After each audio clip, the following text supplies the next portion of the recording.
Welcome to the podcast, Tis But a Scratch, Fact and Fiction about the Middle Ages. I'm your host, Professor Richard Abels. I've discovered that one of the personal benefits of doing a podcast is getting to meet interesting individuals doing interesting work on the Middle Ages. I've often said that I began this podcast because it scratched my itch to teach without having to grade. But it has also been a learning experience for me. This is particularly true for today's episode. My guest is Garry J, the author of a fascinating new book from Yale University Press, Cryptic, From Voynich to the Angel Diaries, the story of the world's mysterious manuscripts. Cryptic tells the stories behind actually a little bit more than nine puzzling medieval and early modern European texts, some of which were enciphered and others written in invented languages with invented scripts. Today, Garry will tell us about some truly odd medieval works, beginning with the invented language and invented script concocted by the celebrated 12th century abbess, mystic, polymath, and musical composer Hildegard of Bingen. We then skip to the early 15th century for a lavishly illustrated and fully enciphered codex depicting some highly imaginative and bizarre instruments of war, the work of an Italian physician, engineer, and prankster, Giovanni Fontana. Our discussion concludes with another and far more famous 15th century manuscript, the Voynich manuscript, whose strange illustrations and language have defied decipherment over the centuries. Garry J.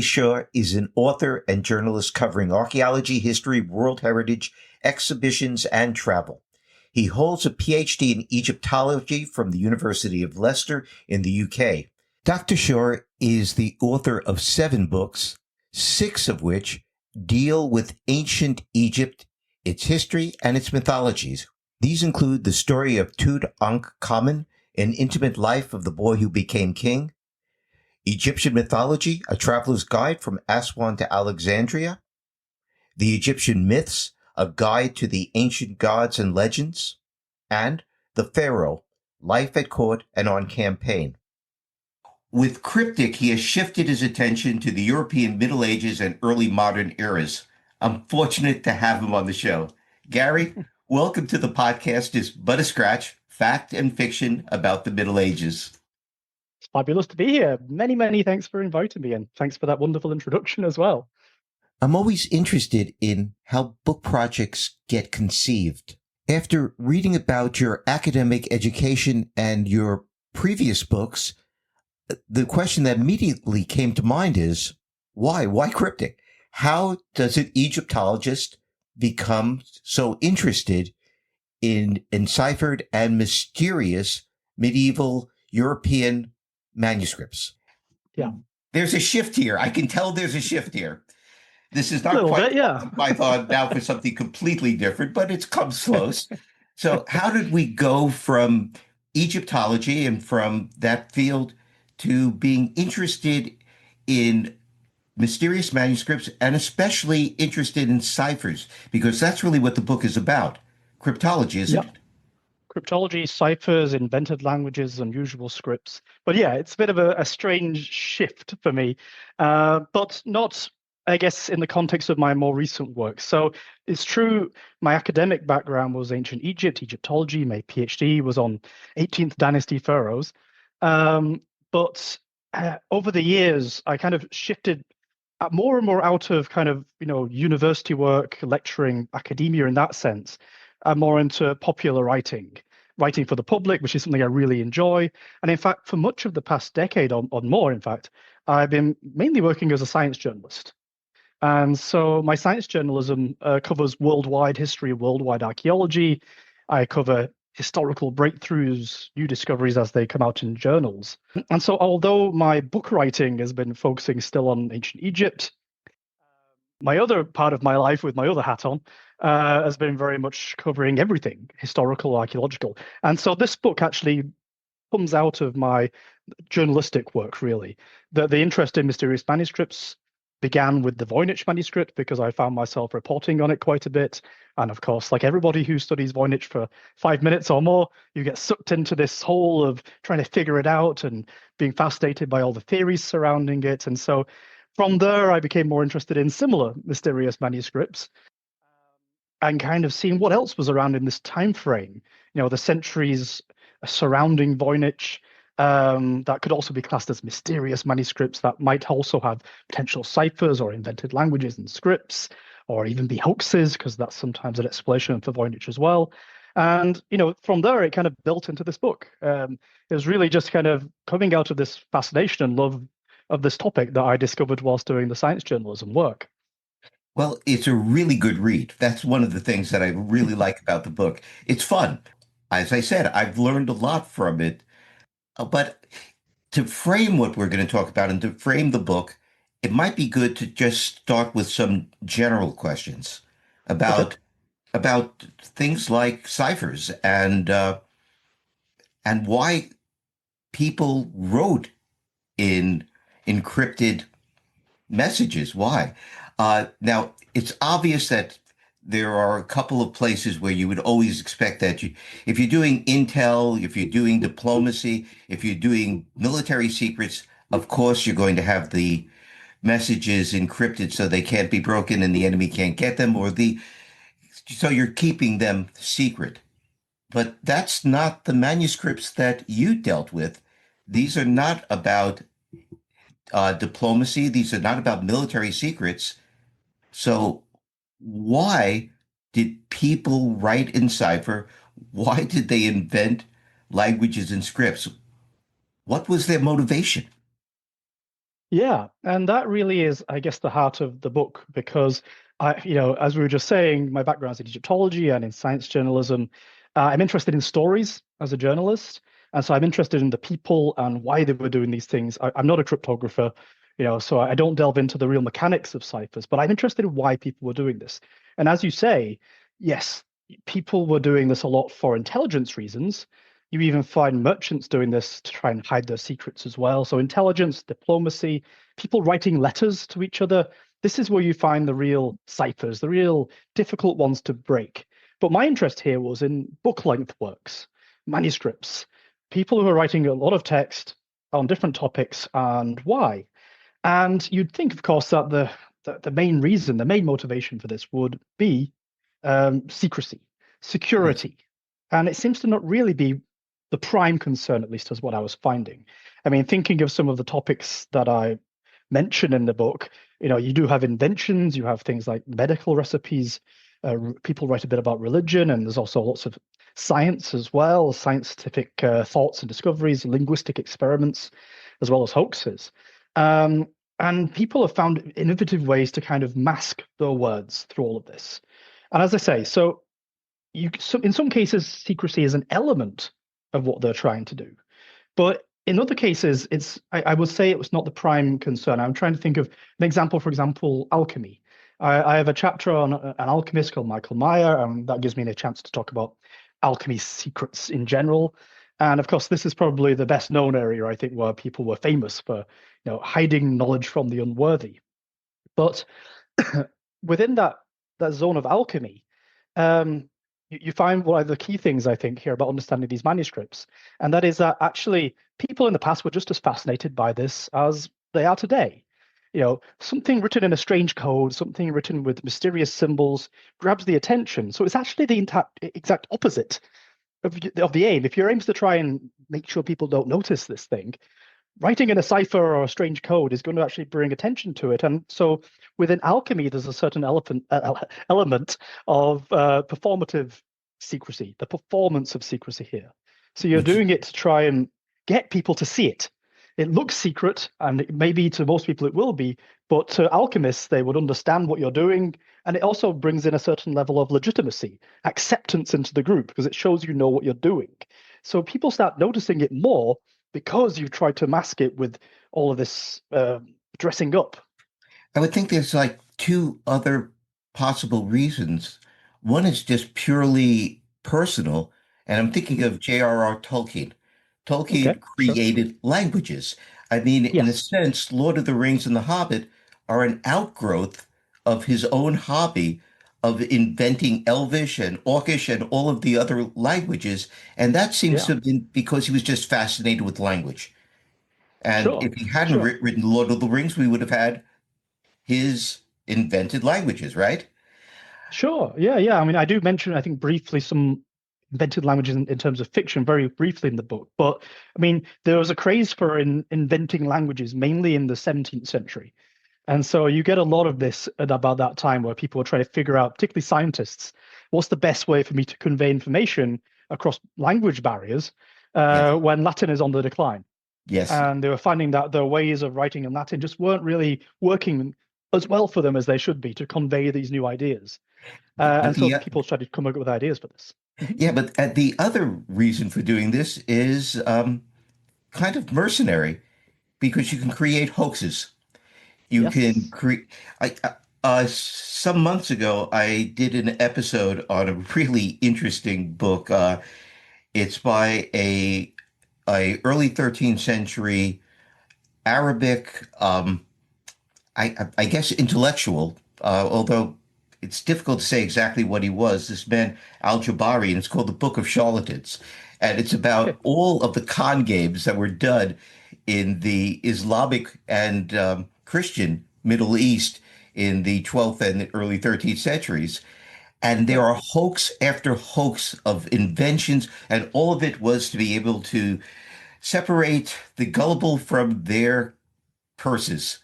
And hoaxes seem to be possible reason for creating these mysterious manuscripts. Yeah. So Yeah. that's another Definitely. possibility.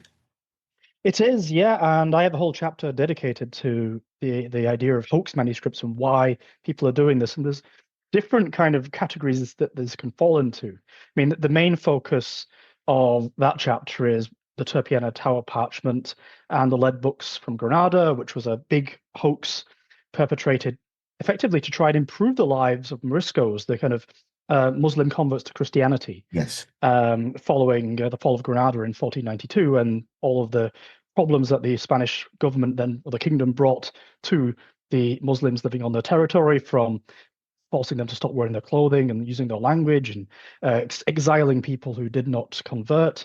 And so there was a hoax there that was built to try to bring attention to this community and show that, in fact, Arab speakers were the first Christians in Spain.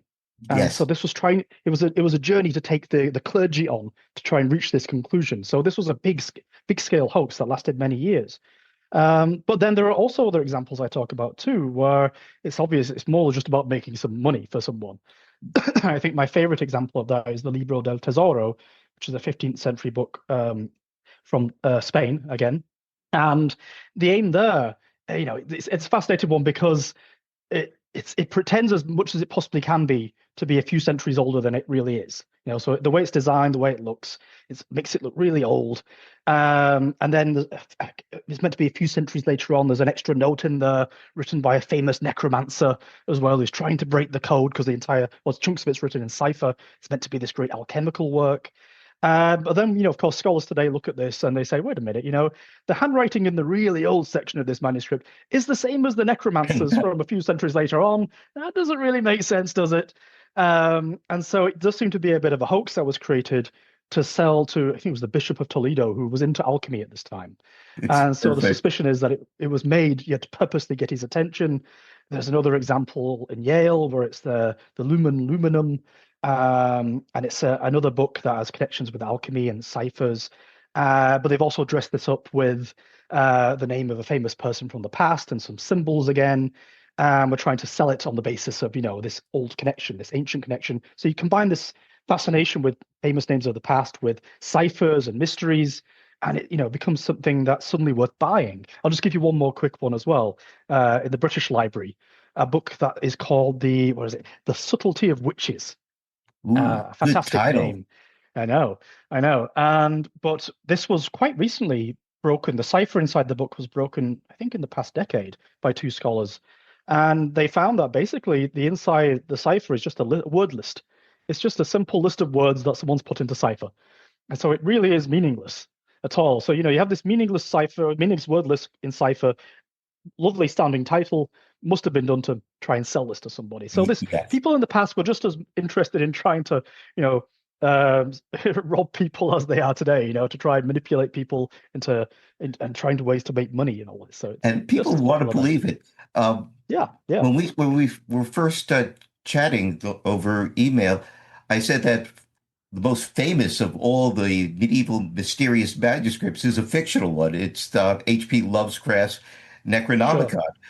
And the interesting thing about that is, although Lovecraft never created his Necronomicon, subsequently there have been people who have uh, published editions of the sure. Necronomicon, and they did it as a sort of joke rather than a hoax because they had no idea that people would actually believe it. But there are people who believe it.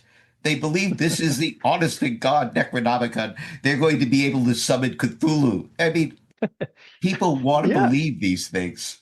it shows the power of these manuscripts still. I mean, it's a constant element of fiction, so in movies, books as well. I mean, in the Marvel universe, you have the Darkhold.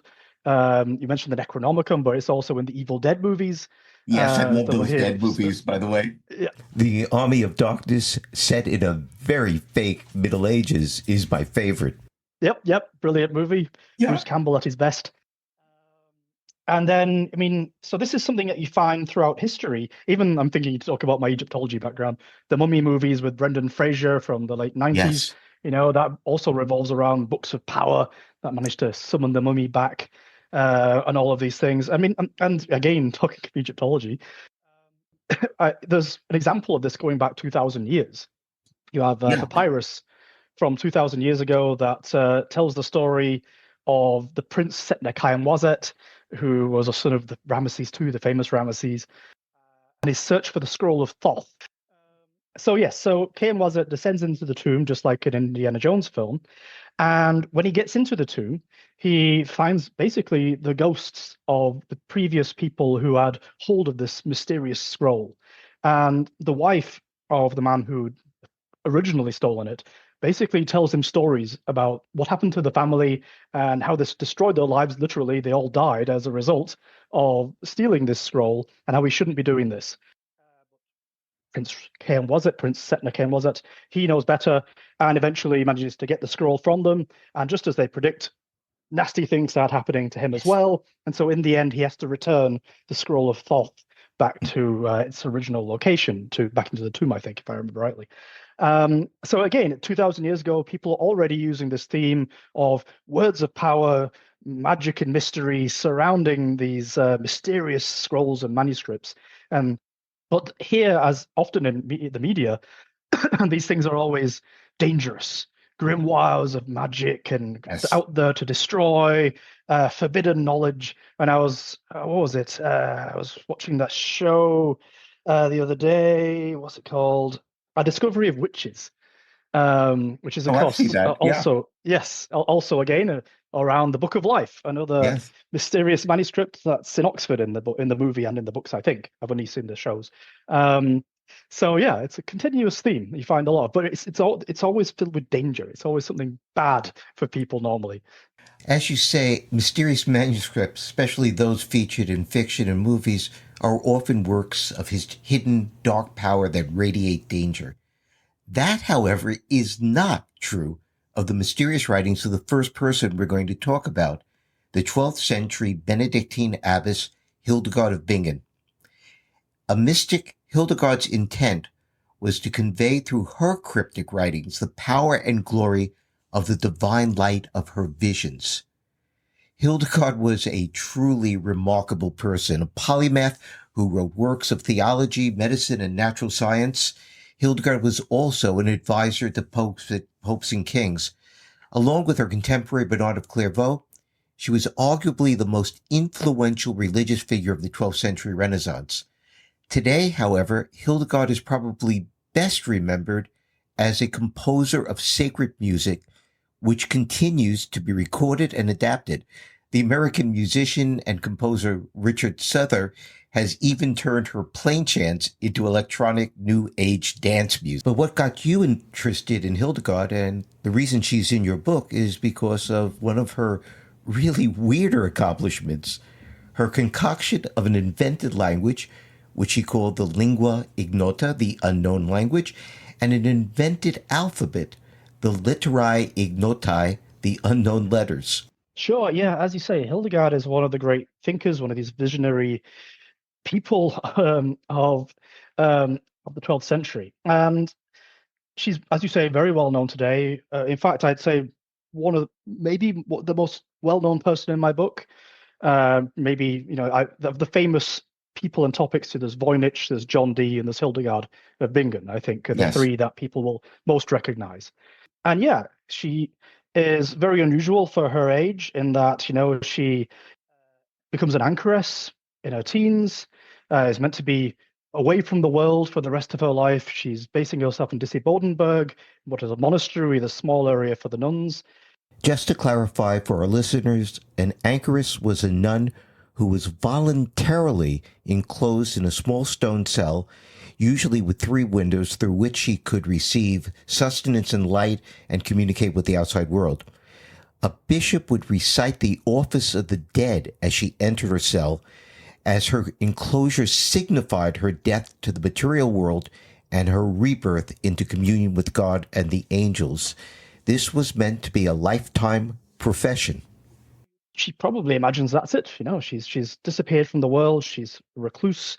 But then 20 years later, the head nun dies, Jutta of Sponheim, and she is elected in charge. Hildegard is now in charge of the nuns, and she starts to reduce the kind of more austere rules of Jutta before her.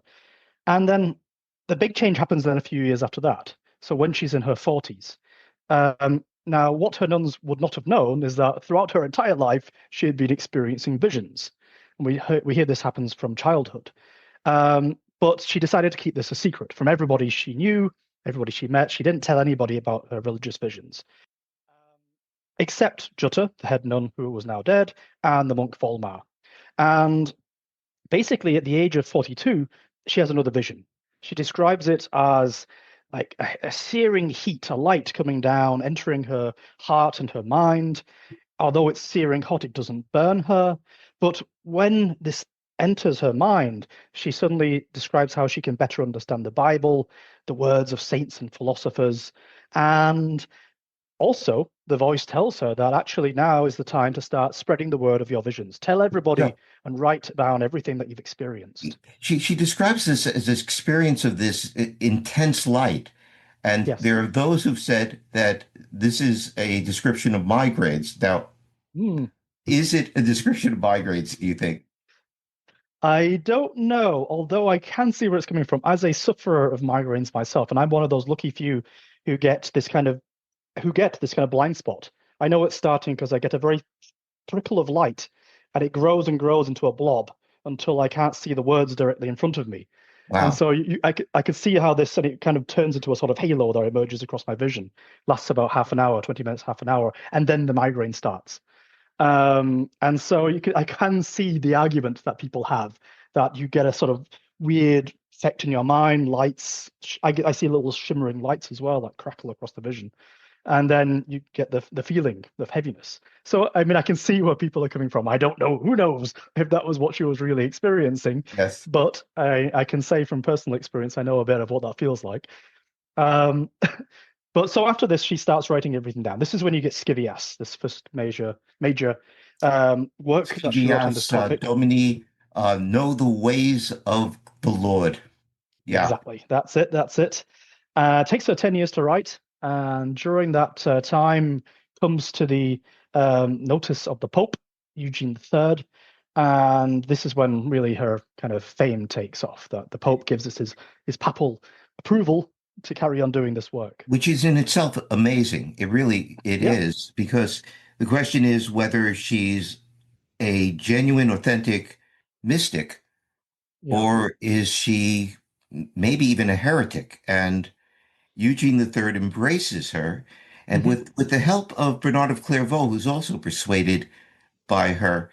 And this is the beginning of her fame, and it's the beginning of her influence, because she's an extraordinarily influential figure. She wrote letters to popes, kings, and queens in which she cited her visions, admonishing them to follow God's guidance, seek true justice, and to honor the church. And she wasn't reluctant to chastise them if she felt that they had strayed. In a letter of 1153 to Frederick Barbarossa, who was then King of Germany, but not yet Roman Emperor, she warned him, Quote, O king, in a mystic vision, I see you like a little boy or some madman living before living eyes. Beware that the Almighty King does not lay you low because of the blindness of your eyes, which fail to see correctly how to hold the rod of proper governance in your hand. See to it that you do not act in such a way that you lose the grace of God. End quote. That's pretty bold talk for an abbess of a German monastery subject to the power and authority of the German king. Yeah. She Yeah, definitely. overcomes any kind of suspicion of gender because Yep. she's speaking from her visions of God. That's right. Yeah, that's right. And it's actually in one of the letters, I think, to the Pope after Eugene, so Anastasius, who, when she first mentions her unknown language and unknown letters, she mentions him it's a letter basically of complaints, talking about how the church has lost its way and he needs to get a hold of this and fix this problem and everybody needs to, improve basically. Yes. But within the letter, she mentions, she's had this religious experience which has led her to create, or not create, to now have, to understand, to have received an unknown letters and an unknown language. And so we have this early reference to this at this point. And so it seems to be during this period, this is kind of roughly the time between 1150 and 1158 that she's really experimenting with all of this. And the letter to the Pope, I think, is 1153, 1154, sometime around there. And at this point in her life, she's moved on from Scivias, and now she's kind of working on other shorter works now, which are very much investigations of the cosmos and of nature. She's writing about rivers and plants and animals and insects, the structure of the cosmos. And at the same time, this is when you start finding her talking about these unknown letters and language. Now, these two seem to be quite separate. In fact, when you look at the evidence that survives, I can't find examples of her writing her unknown language using her unknown letters. So That's they're kind of a interesting. bit separate. Yeah, yeah. I mean, when you kind of decrypt her letters, normally they just turn into Latin. Now, what are they? I mean, of course, I've talked a bit about the general background of them, but what are they themselves? I mean, the unknown language itself, it survives to us today only in 3 different manuscripts that have survived back from then. One of them is now missing, disappeared from Vienna in between 1800 and 1830. So we still have 2 manuscripts that preserve all of this. But effectively, the unknown languages preserved in these manuscripts are basically a list of 1011 nouns. It doesn't seem to be the only thing she created, but it is all that survives of the words that she created. So, for example, of these words, it covers all sorts of different things, different categories, ranging from the most divine in the cosmos, so God and angels, all the way down to insects, parts of the human body, weapons, architecture. There's all sorts of different categories that she's invented the words for. For example, angel is agans, God is agons. There's a word for beer mug, which is gungulis. For example, garlic is clarishil. And so even how was she making these words is one of the big debates too. There seems to be a certain level of connection with Latin and German, as you would expect, but the rules that she might be following when trying to form them isn't very clear. And certain words have 2 separate meanings as well, as if she maybe got bored or tired or lost track of her invention at some point. Maybe this was on purpose, but there's certainly doubling up of words. And so how did she use them is this kind of ongoing debate. The only actual use in daily life that can be proven is in her song O Orskis Ecclesia, where she drops in her invented words into this song that seems to have been performed during the consecration of The text of the song is in standard Latin. Hildegard, as you said, seems to have just dropped in almost at random some of her invented words, and most of those invented words can't be translated because they're not in the glossary she prepared. No, exactly. Orskis itself is not in the list, No. and but it's really interesting because it's meant to be sung by the Mm. nuns as an antiphon for the dedication of a church. So the Mhm. question is, do the nuns know what they're singing? Has this been a language that she's taught to them? Or are they looking at each other and saying, say what?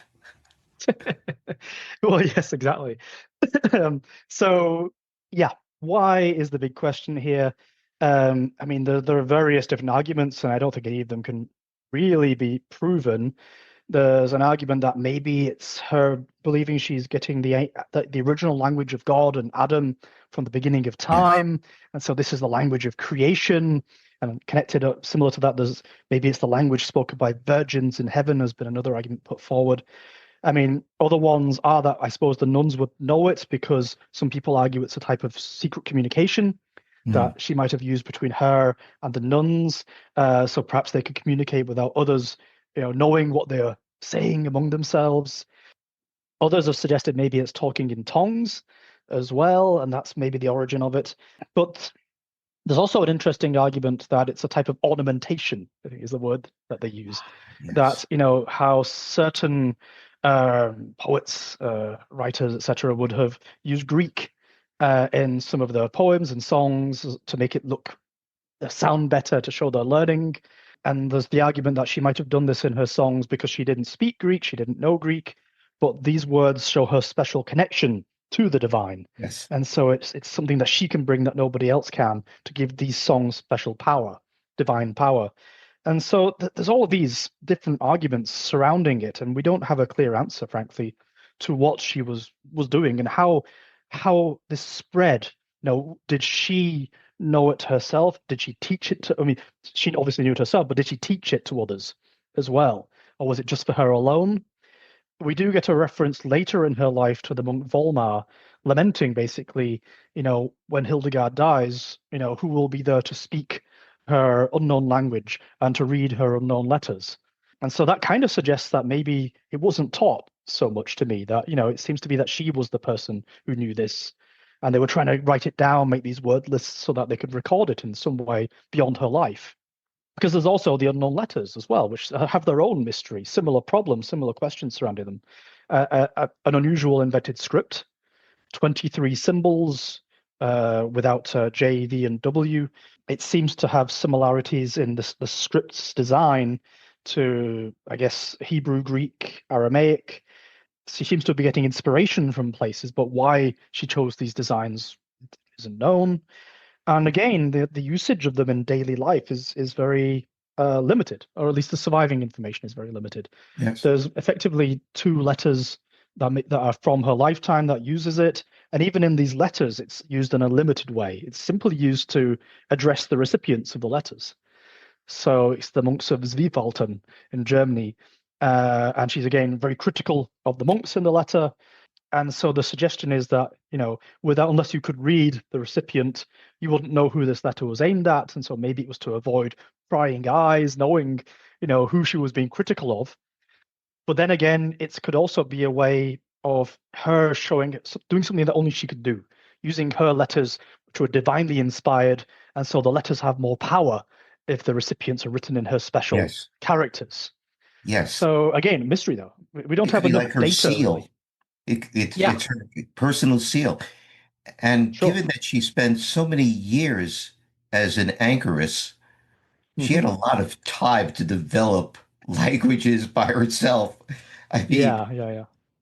She definitely makes the most of her years when she's in charge of the nuns and goes traveling, speaks to communities, it gets involved in exorcisms, sends a lot of letters, and yeah, it does a lot of reading and an research. extraordinary life, and it's Absolutely. really interesting.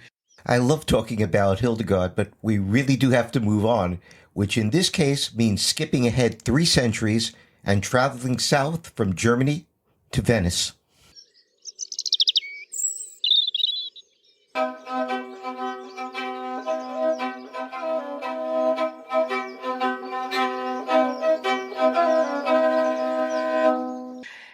Now we're going to go from somebody really famous, Hildegard's really Right. famous, to someone who's obscure, but Okay. probably unjustifiably obscure. And so we're moving now to the first half of the 15th century, Hmm. and we're going to go to Giovanni Fontana Right. and Sure. a really strange book, Bellicorum Instrumentarum Liber, the Book of military instruments, of the instruments of warfare. Sure, So, yeah. why don't you tell As you us a little say, about who Giovanni Fontana is, and he was not spiritually inspired. no, Fontana is quite different from Hildegard. Nowhere near as well known, which I feel a bit sad about. And I think that's just because of the unfortunate That fate of came his out manuscripts. clearly in the book. Yes. You are the apostle of Fontana. I think he's great. I think he's really interesting. If now I had to sit down and have a pint with someone from the book, it would be Fontana. I'd want to talk to him more, learn about his life, because there's so many holes in his biography, pieced together from all these disparate elements of survivals. And yeah, he just seems like a fun guy, frankly. Born around 1395 in Venice, uh, educated in Padova, so quite nearby, 35 kilometers away. And education-wise, he trains to be a doctor. He's a physician. That's how he makes his income.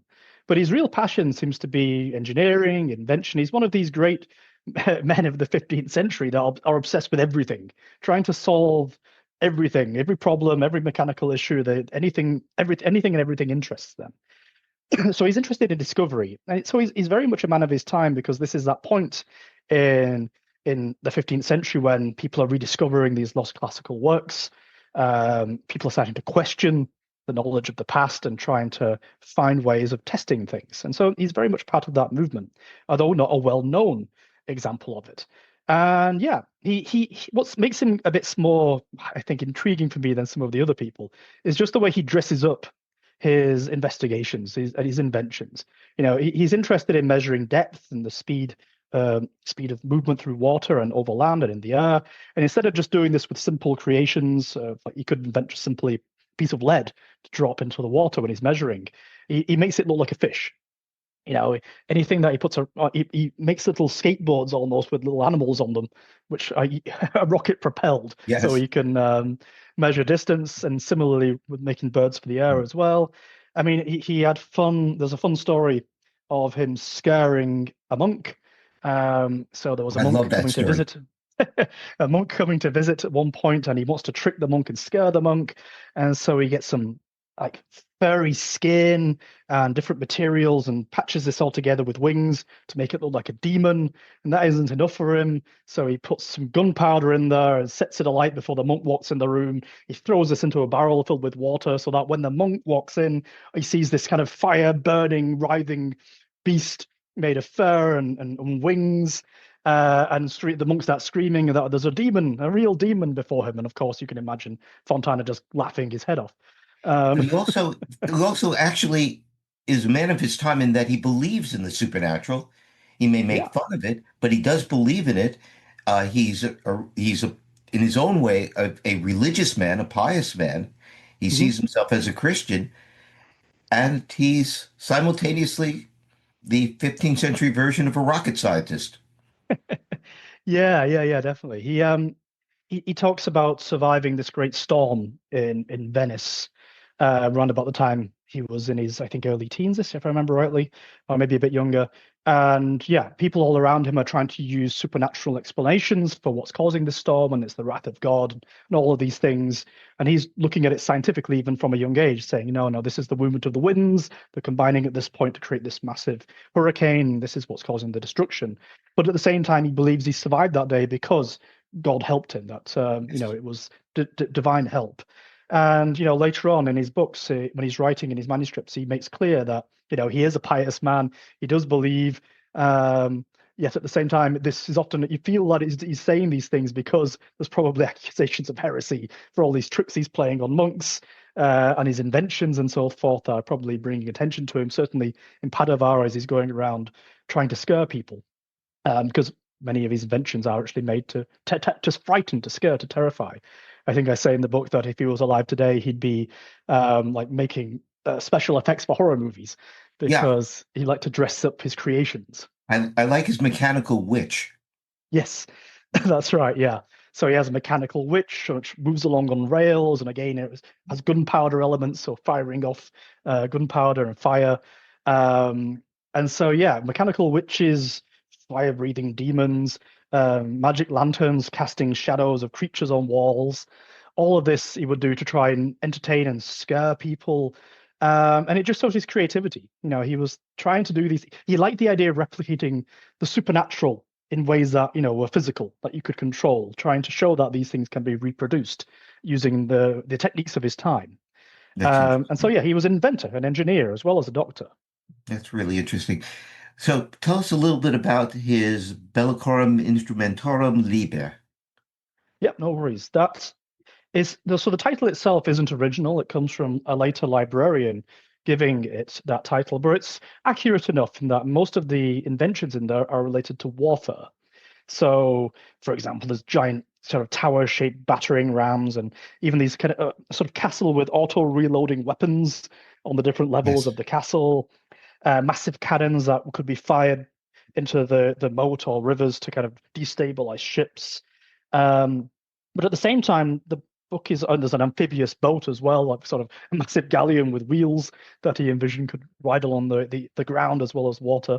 But he also has other inventions which are a bit more unusual, such as a method to um, make you mechanically able to do a tightrope walk, for example, or lock picks, or a sort of early car, which is basically a chair on wheels that he seems to have designed at some point and says goes really fast and is really hard to stop. Um, and so you get the feeling that he's tried to create some of these inventions. They're not just in his mind. That he's actually tested some of these things out. And there's also things like fountains as well. So all sorts of different designs he's done, as well as these ones, like I say, that were designed to frighten, like his dancing skeletons or fire-breathing witch and devils and things like this. So the manuscript itself is full of these designs, um, sometimes showing up in use and sometimes behind the scenes, which is also quite innovative, that he's showing you the mechanisms as well. Now, inside the book, it's very unusual because it's a mixture of Latin plain text that you can read. Anybody could read a bit of it. Much of it, though, is written in cipher. And this is unusual for the time.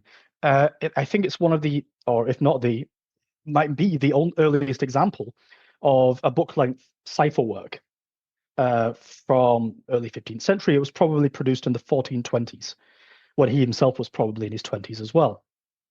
And I mean, again, why has he done this? Why has he created a cipher to hide his work? It's another bit of a mystery. Is it purely secrecy? You could argue that it's simply he's created a cipher to hide his inventions, right? So you can't just pick up his book and learn his inventions and what he's done. But I think that might be taking it too simplistically because his cipher is very easy to break, and that's pretty common for any of the ciphers used in book-length works. These are not detailed, enciphered works where it will take you a long time to break the encryption. It's simply a substitution cipher, effectively, a symbol for a letter. Yeah. And I mean, his cipher is intriguing in its design. It's basically built around circles. So you draw a series of circles, and branching off the circles, you get lines or a squiggle, and that designates what letter it is in Latin, basically. So it's quite straightforward, simple substitution. And you get the feeling that, I mean, really, sometimes the cipher is there to hide some of the details of the creations, but at other times it doesn't really give you any extra information you couldn't figure out from looking at the design, from the illustrations themselves. And so there seems to be more going on here than I'd say is than simple security, simple trying to keep things secret. I mean, again, you've got to look at the context of his life and how he liked to dress up his inventions. He didn't simply just want to create a sort of automaton. He wanted to dress it up as a fire-breathing witch, Yes. And so you kind of get the feeling that he's dressing up his writing in the same way he dresses up his inventions, that this is meant to be eye-catching. Again, it's secrecy is performance. It's meant to be grabbing your attention. It shows his ingenuity, that he's invented this, that his creations go simply beyond mechanical and also to the mind as well. And at the same time, again, this is the era when people are discovering manuscripts from all over the place. The lost knowledge of the past is entering the world. We're about to kick off the Renaissance. And there's a sort of appetite for exotic languages as well. And you could see how it might have fed into that kind of sudden interest in mysterious alphabets. But also at the same time, you have increasing development of ciphers among the elite in northern Italy in particular at this time. So people in intelligence and in the diplomatic circles were trying to make more quality encryptions, more hard to decrypt texts. And so if you're trying to appeal to that level of the elite with your creations, well, showing that you have invented a cipher at a time when ciphers are becoming quite popular, I think would be an extra edge perhaps he might have over some of his rivals. So it's another way of showing how great his mind is. Performative secrecy. Yes. Formative secrecy. Yes, exactly. He's You, doing it's this not really secret. It's not meant to be secret. It's meant to show how clever you are. It, yeah. it this goes way back. As an Anglo-Saxon historian, I kept on thinking of things like the Franks casket with its runic lettering, its riddles that are Mm, implicit in it, and it's not meant to be secret. It's meant to show how clever both the designer and the recipient is for being yeah. able to decipher it and to understand what it means. It's Yep. Yep. it's performance. Yep. Yep. Similar elements here. And I mean, another argument has simply been that it could be a game. A game meant to be played by the reader and Fontana. Yes. So, it's someone a bit of extra fun whilst trying to read his manuscript. So you can see, therefore, that secrecy it works. It works as a way of keeping the writing secret, but it's probably not Fontana's main motivation here. And he did this for this manuscript and another manuscript he wrote in the 1430s about memory as well. And then after that, he seems to not really write in cipher anymore. It seems to have done its job for him, I suppose. But it's an interesting example of the multiple levels of meaning that someone writing in cipher could have that goes simply beyond secrecy. I mean, why he did it, how he invented it, is still, like many situations from that era in time, we don't have enough information really, I think, to say why he was doing it, where his inspiration came from. Certainly, he was sent on a diplomatic mission at one point in his 20s. And so maybe that was how he was introduced Yes. into ciphers of his time. But he was the son of a merchant in Venice. As we know, they were using ciphers for centuries before Fontana's life in their merchant activities and just intelligence among merchants as well. So that's an element too. He certainly had translated works by Arab writers who we know were already writing on cryptography before him. So we don't know for certain if he had one of those books, but it might have been accessible to him. So it's a possible route of inspiration. So yeah, there's all sorts of different reasons, but I suspect it might have just been him trying to use a trend of the time by the elite, trying to get himself noticed more. It it reminded me of some of the work of Leonardo da Vinci. Mm. Yep, It's not sure, as artistic sure. as Leonardo, of course, No. but Leonardo's inventions and his inventions are not that dissimilar. It's just that he's more of a prankster than Leonardo was. Yeah, yeah, yeah. I mean, yes, he's a bit before Leonardo, of course, but you can see the similar ideas there. And Yeah. that's, Leonardo and Fontana were not the only people either, as well, trying to, elbow their way through this kind of competitive marketplace of genius inventors trying to get noticed by rich people, rich patrons. And of course, weapons of war was a good way to make a living at this point with so much warring going on between the various Italian states. So yeah, it's a good way of making money, but also making yourself be noticed in inventions like this. I mean, Fontana, sadly, of course, is not as famous as Leonardo, not that he might have been, even if he was well preserved in all knowledge. And that brings us to the world's most mysterious manuscript, It is. the Voynich manuscript or the Voynich Codex. And for our listeners, they can actually go ahead and access it online from Yale University. From Yale University, the Yeah. Beinecke Library has placed the whole manuscript online, and I'm sure that when they take a look at it, they will realize why this is called the world's most mysterious manuscript. But why don't you tell us a little bit about it? What is so unusual about it, and what do we know about this manuscript?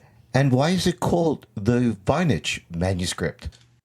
Yeah, no worries. Okay, so basically, why Voynich is an easy one to answer. It was discovered by Wilfrid Voynich, or rediscovered by Wilfrid Voynich in 1912. And so basically, it is now known under his name. He gave his name to the manuscript. People refer to it as that, as the Voynich manuscript. Even where he discovered it has been a big debate for a long time as well, and people have still been discussing that. Although new research has suggested it was in a Villa Tolonia in Castel Gandolfo in Italy. But I'm getting ahead of myself. First of all, the manuscript itself. So if you picked up the Voynich manuscript and you started flicking through its vellum folio pages, yeah, you would be struck by some quite unusual content. First of all, I think you'd be looking at the illustrations, and the illustrations basically look like they break down into themed sections. So the largest chunk at the beginning is all sorts of plants. They call it the herbal or botanical section. Strange designed plants with emphasis on the roots. Sometimes there's little worm-like creatures in there. Sometimes, in one position, you see a little green dragon that looks like he's inhaling or exhaling one of the leaves. There's certain designs that look a bit like animals as well in there. So that's the big section at the beginning. And then you'll see in other places there's material dedicated to astrology, astronomy, cosmological content. So we have zodiacal signs, for example, in there. Also, one big massive fold-out section, which is just simply huge circles that look like they're connected by ramparts or other types of architecture, and little castles are dotted in there too. Very strange. Don't know why it's there. There's also a section dedicated to bathing, which is effectively lots of nude women in blue and green water.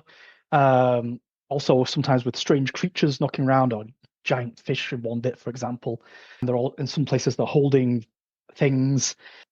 There's another section which looks like it's building on the earlier herbal section because it's a series of smaller plants with what look like sort of pots beside them as well. So perhaps to do with recipes or some sort of concoction of some kind, that these are the ingredients to make a recipe. And then the final section is just a whole bunch of text introduced by stars, which has no illustrations, but looks like it might again be recipes. Okay, so that is bizarre enough, but the thing is then you look at it in more greater detail and you see that actually you can't read any of it. Yes. It's entirely unreadable, a unique script.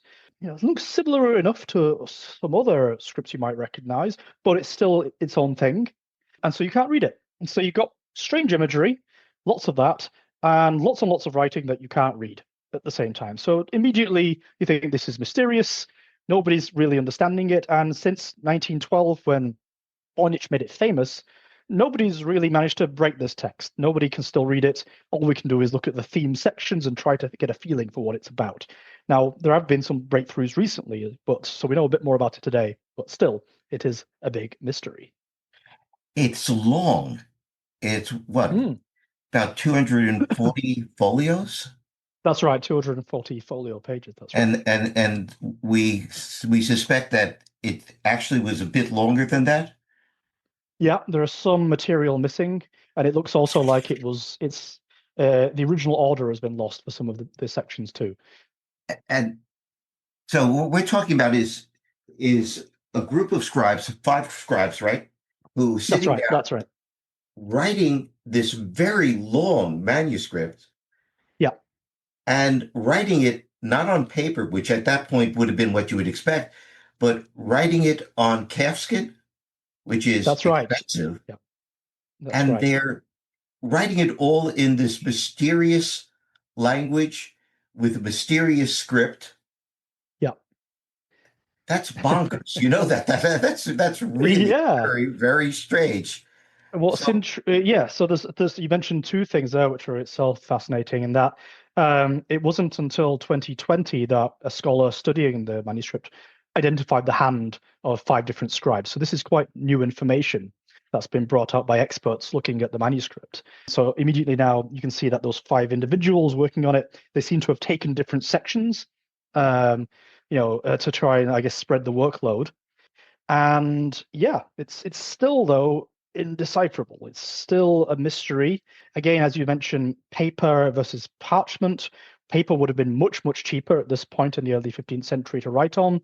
They've chosen to do it on parchment, which would have given it a sense of antiquity, perhaps, but also made it stand out, because you would have had to have, if you wanted to buy this, it would have been a lot more expensive than if they'd done it on paper, which is an intriguing aspect of the mystery itself, that if someone was going to buy it, you wouldn't have got it for cheap. And So, yes, why produce it is something that people are still discussing today. Okay, it can either be an invented language and a very elaborate invented language. It could be an enciphered natural language, or it could be just simply, I wouldn't say a joke, but a hoax. It could be Yeah, any of those three things. And what I found fascinating reading your book was this is a manuscript that professional cryptographers have tried to yep, decipher. They've yep, used every of our modern techniques, and no one has been able to break the code if it's a code. yeah, And exactly. Yeah, there's profound disagreement of whether when they do the analysis, whether this looks like a natural language or it doesn't look like a natural language. Nobody seems to yeah, be able to agree on exactly what they're looking at. Now, yeah. That's one of the fascinating elements, I suppose, of the whole mystery. That, as you say, experts in linguistics, experts in cryptography are both coming at this from their own angles. And you get these studies, statistical studies, linguistic studies, computing power. And some say, yes, there's absolutely some sort of language or logic underlying this writing. Then you get other studies that show the exact opposite, that this has no real structure. In fact, it's just gibberish. And people emphatically argue on both sides. And again, not being a linguist or a cryptographer, I've just got to kind of look at these papers and this research and say, okay, well, they're saying this and they're saying this. I've got to report both sides. Is it and, gibberish, for example? and your approach to it, I thought was fascinating. In the final chapter, what you do Mm, is you say, okay, if I were an individual living in the 15th century in northern Italy, yeah, and I saw this manuscript, what would I be looking at? What would I yeah, think I'd be looking at? As opposed to if I'm a modern cryptographer, what am I looking at? yeah, And what was your conclusion? What yes. is that 15th century reader looking at? And what does it suggest that this manuscript really is? So yeah, as you say, I try to look at it in context. And again, my background is archaeology, historical analysis, and so forth. So I wanted to do something similar here. So if I was looking at this, and I was from the 15th century, educated Northern Italian, because just to add extra there, we know from radiocarbon dating now that it dates to the early 15th century, and this Which was done in two. people, and that's new evidence because Yes, yeah, for much of the history, they thought it was Roger Bacon, and they thought that this yeah, was a 13th century manuscript. And all of a sudden, it turns out, no, if we do radiocarbon dating, we're talking about a 15th century manuscript, early 15th century manuscript. yeah. It's been a game changer, in fact, because it finally gives you a time scale, a context in which to try to locate Yes, it. So, as you say, Roger Bacon was one of the big famous contenders originally. Voynich himself called it his Roger Bacon cipher manuscript because Roger Bacon was mentioned in the letter from the 17th century that he found with the Voynich manuscript. And so he made that connection. Others have argued that it was a hoax made by John Dee and Edward Kelly in the, I guess the 1580s or so when they would have been knocking around in Prague.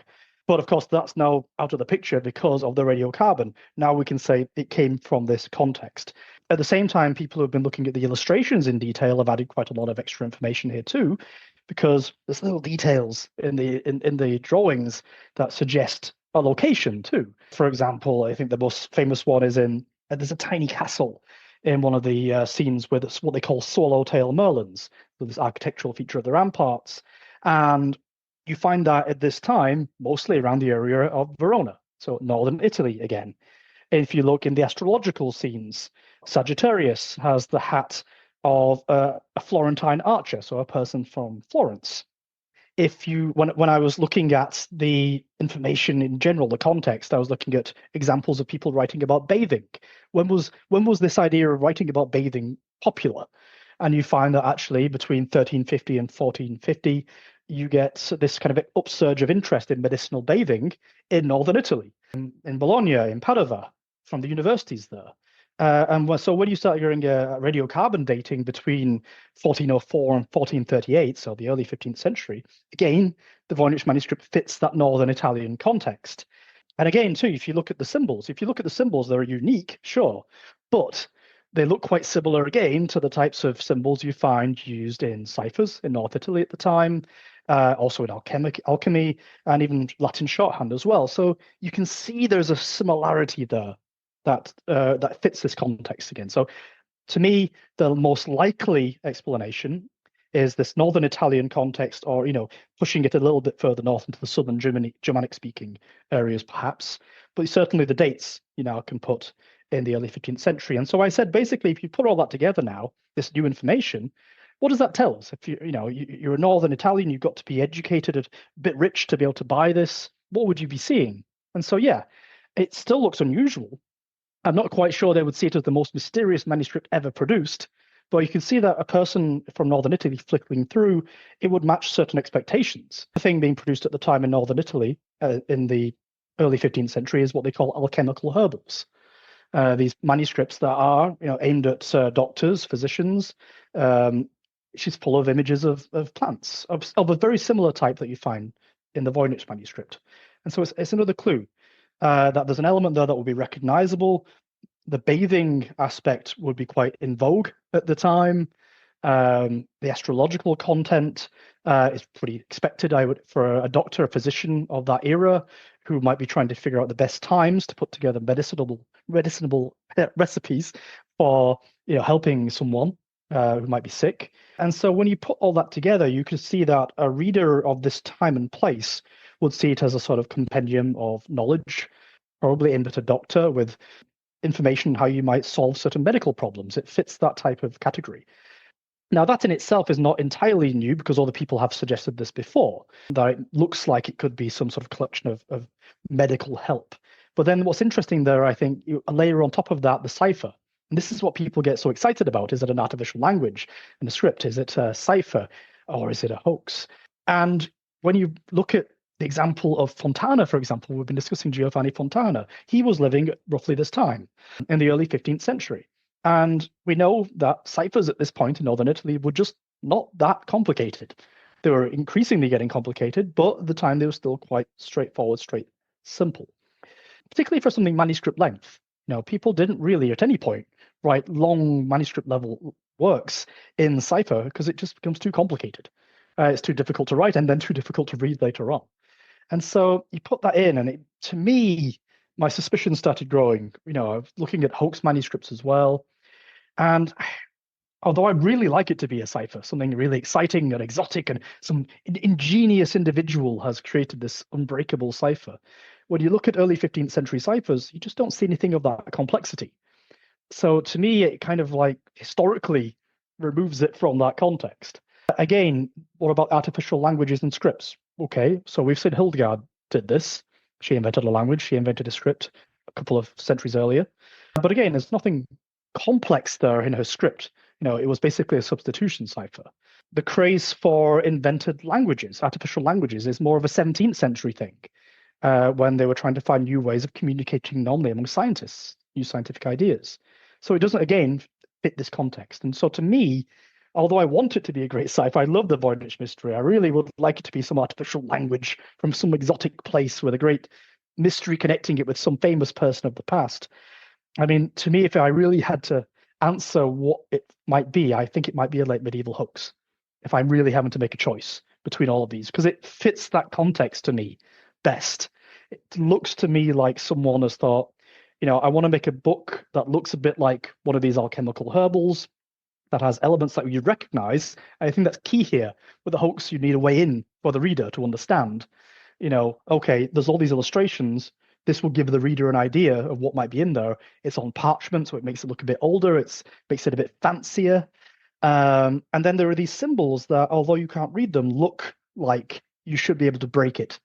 You might recognize them from ciphers at the time, from shorthand. And so the person might think, well, with a bit of time, I can read this, I'm sure. So we have this enterprise. It's a workshop. If you have 5 different scribes working on it, it's a workshop. You have a designer, you have the scribes, you have the illustrator. and they're doing it on, they've already invested the money to buy the parchment. Yeah, yeah, Hoaxes yeah. have a purpose And as well. Your suspicion, what was the purpose of this manuscript, the people who produced it? What did they want out of it? I suspect, and again, I hope I'm wrong, which is a funny thing to say, but it's true. I don't want to be right on that.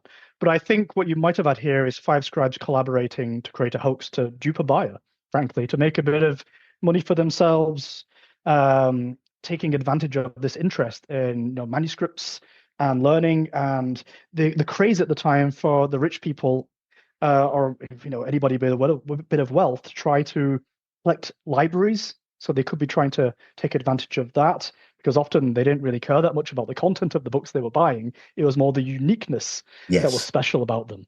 And this would certainly be unique. On the other hand, you could also imagine it being aimed at maybe a doctor or a high-level physician of some kind, someone who could afford it and might think they could get something out of it if they spent a bit of time learning its mysteries, breaking the code, etc. And you think that, I mean, from at least the research I was doing, the cost of producing a manuscript like this is 75% the cost of hiring the scribes. So if the scribes themselves are doing this as a collaborative, the materials aren't the great cost here. They could save time. They could probably find inspiration from other manuscripts that might be in collections or universities, or even if it was a bookseller's store, in the books that would be already present in the bookshop. And then they could try to create this together and find a buyer. So that would be the kind of, I think, the hoax element here. So I would say it's probably a late medieval hoax, although I like to emphasize again, I hope I'm wrong. Well, I hope you're wrong also, because it is so interesting. And having looked at it, I thought to myself, maybe no, it's not going to try to try. If It's nobody else tempting, can yeah, do it's it, I'm tempting. not going to do it. That's Anyway, its special come up with power, I a, think. You look at it and you just keep looking at it, and then you keep thinking about it, and then it kind of sucks you into the mystery. I think so. I think it does a very good job of capturing the attention, definitely. I think it did exactly what the designer and the scribes wanted it to do, and it Yeah, continues to do it down to our day. yeah, yeah, Anyway, yeah. Garry, it was really great speaking with you. It's been a lot of fun. It's a So, great pleasure. Thank you for inviting me. It's been fabulous to talk about these wonderful, mysterious manuscripts and to have a chat with you. and I recommend my listeners to purchase your book. It's Cryptic, from Voynich to the Angel Diaries, the story of the world's mysterious manuscripts, from Yale University Press. And for those of you who refuse to accept Gary's conclusion that the Voynich manuscript is an elaborate hoax and want to take a crack at deciphering it yourself, you can view it and the other manuscripts we discussed in this episode online. I've posted the URLs in the show notes. I know that many of you were expecting by now the third and final episode of my series, From the Bishop of Rome to the Papal Monarchy. All I can say is mea culpa, mea culpa, mea maxima culpa. It's coming, although it is looking like the series will be 4 rather than 3 episodes. Until then, bye for now.